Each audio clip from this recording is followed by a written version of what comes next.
bahwa manusia itu butuh air. Air berapa? Minimal 30 cc per kilogram berat badan. Saat Bapak divonis tertular COVID-19 nih ya, apa yang pertama sekali ada dalam pikiran Bapak? Baik-baik saja. Jadi maksudnya saya sangat-sangat pede karena pada waktu itu ya. Jadi ini perhatikan perjalanan kepedean saya gitu. Nah, ada pede, nanti enggak pede, nanti pede lagi. Nah, itu tidak percaya diri. Nah, itu kenapa pede? Karena based on statistik. Jadi sebelum terjadi kena itu saya mempelajari statistik. Oh, kalau below 50 terus kemudian itu 99,sekian% sehat. Apalagi kalau istilahnya tidak ada penyakit bawaan begitu ya. Saya kan tidak ada penyakit bawaan. Begitu kurang minum, saya mulai begitu saya menggigil saya ngebel lagi. Harus air hangat. Nah ini. Jadi kalau saya ditanya, pertanyaan saya begini, ini ilmiah, tabayun boleh buka ayo data ilmiah. Kalau obat belum tentu, masih di dalam riset. VCO masih belum tentu, minyak kayu putih katanya masih belum tentu semuanya. Tapi pertanyaan saya, obat ada efek negatifnya? Ada macam-macam. Tapi kalau air putih ada efek negatifnya? Ada kalau terlalu banyak. Nah sekarang gini, berapa saya tanya sama teman-teman, berapa ukuran air putih? 8 gelas. Salah 8 gelas loki atau 8 gelas 1 liter. Yang benar tuh sesuai dengan berat badan. Kok Anda beratnya 100 kilo, binaraga minumnya 8 gelas loki ya salah. Pak ya 250 cc tetap kurang. 100 kilo, 8 gelas 250 cc tetap kurang. Baca buku itu di Dr. F. Beckman Hellick itu jadi dia ngomong begini, bahwa manusia itu butuh air. Air berapa? Minimal 30 cc per kilogram berat badan. Saya misalnya bobot 80 kilo dengan tinggi 183. Bukan 8 gelas, yang benar 2,4 liter, 30 cc kali kilogram per berat badan. Pertanyaan saya, betul nggak kalau kurang air, ayo para dokter, para ilmuwan, kalau kurang air 4% Anda lemes, kurang 7% Anda sakit. Ayo mari kita buka, cari data, cari buku boleh. Kurang 20% Anda mati. Dalam hidup ini semua boleh kurang 20%. Mati. Anda kurang 20% apapun boleh. Kurang protein, kurang kalsium, kurang oksigen 20% Anda masih hidup. Tapi kurang air 20%, you die. Pertanyaan saya, kenapa di rumah sakit tidak diwajibkan minum? Halo rumah sakit. Ini penting sekali. Kenapa tidak diwajibkan minum? Lupa tuh kan harusnya minum sadar sendiri. Tidak bisa. Saya ini tidak punya pengalaman sakit, saya diinfus. Karena diinfus saya pikir tidak perlu minum. Jadi saya merasa kondisi saya drop luar biasa karena kurang air. Nah sekarang kan sudah ada penelitian bahwa ternyata kalau yang namanya orang kena COVID itu darahnya mengental, makanya dikasih heparin, dikasih aspirin. Kenapa dikasih heparin? Suruh minum, woi. Wajibkan minum, diukurin, air hangat. Halo, please deh tolong disampaikan ke semua rumah sakit, semua orang-orang dokter-dokter, please. Karena ini ilmiah. Anda bilang kalau PCO belum terbukti obat-obat, Actemra apakah pasti saya dikasih Actemra, satu suntian 12,9 juta. Ternyata saya baca, betul itu menurunkan inflamasi. Tetapi kalau Anda kena pneumonia, kena TBC, kena itu mati loh.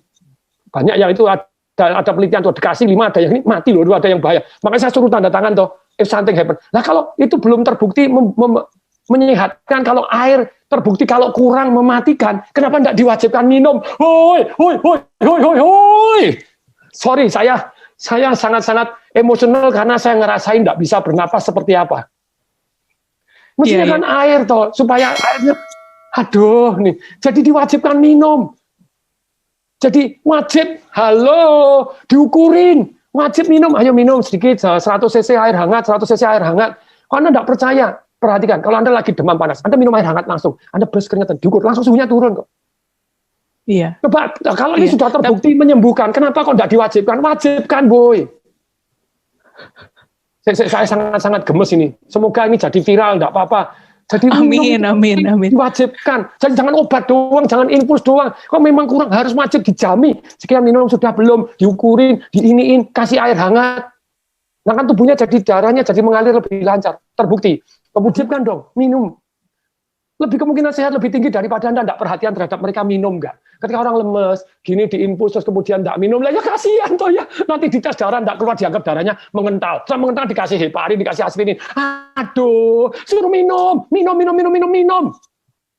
Wajib. Minum air putih hangat ya. Air putih hangat itu yang paling penting ya, Pak Atung ya. Dan ukurannya 30 cc per kilogram berat badan. Karena tadi kalau air terbukti penting, kenapa tidak diwajibkan minum air? Pernapasan penting, kenapa tidak diwajibkan? Jadi jangan hanya obat boleh, please deh.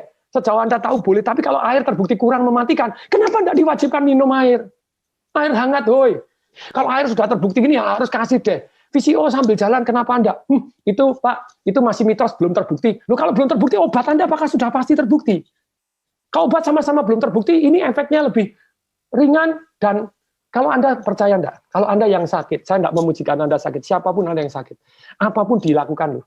Suruh minum obat ini, nanti kalau kemungkinan mati ya daripada ini ya, mati kesuguhan ya, apa ya, suruh apa ini. Lah kalau VCO kan baik-baik gitu ya, kenapa enggak gitu loh. Jadi ada penelitian bahwa ternyata orang yang gembira itu megahertznya tinggi, orang yang marah megahertznya rendah, dan orang yang megahertznya rendah kena sakit macam-macam. Jadi itu dokter penelitian, jadi orang-orang ternyata yang sakit itu gelombangnya beda dengan orang yang sehat. Nah kalau orangnya supaya gelombangnya naik, nah itu ada perasaan bersyukur, penuh harapan, terus kemudian juga nyanyi-nyanyi, itu nyanyinya tentu saja nyanyi yang gembira, nyanyi yang sedih-sedih gitu. Terus kemudian ketawa tanpa sebab. Sekarang hati yang gembira, boleh kok, ayo tabayun kepada saya buka-bukaan data gitu ya. Kenapa nggak diwajibkan? Yo, kenapa nggak diwajibkan kalau ternyata secara ilmiah terbukti bahwa menaikkan imun sistem dan megahertznya tinggi, energinya tinggi. Kenapa diwajibkan? Nyanyi bareng, ayo nyanyi walaupun pakai masker, nyanyi, nonton video lawak, itu diwajibkan. Kan itu cost nothing. Kalau diperkenankan Tuhannya. Misalnya saya diperkenankan kasih saya panjang umur dan sembuh dari penyakit ini. Tapi kalau saya harus diambil, izinkan ya, diambil dengan gembira. Harus protokol kesehatan. Ya, iya. Itu dari saya. Iya. Baik Pak Tung, terima kasih banget Pak sudah mau sharing sama Tagar TV. Sehat terus Bapak, dan semoga kisah ini bisa memotivasi mereka yang sedang berjuang melawan corona ya Pak ya. Ya.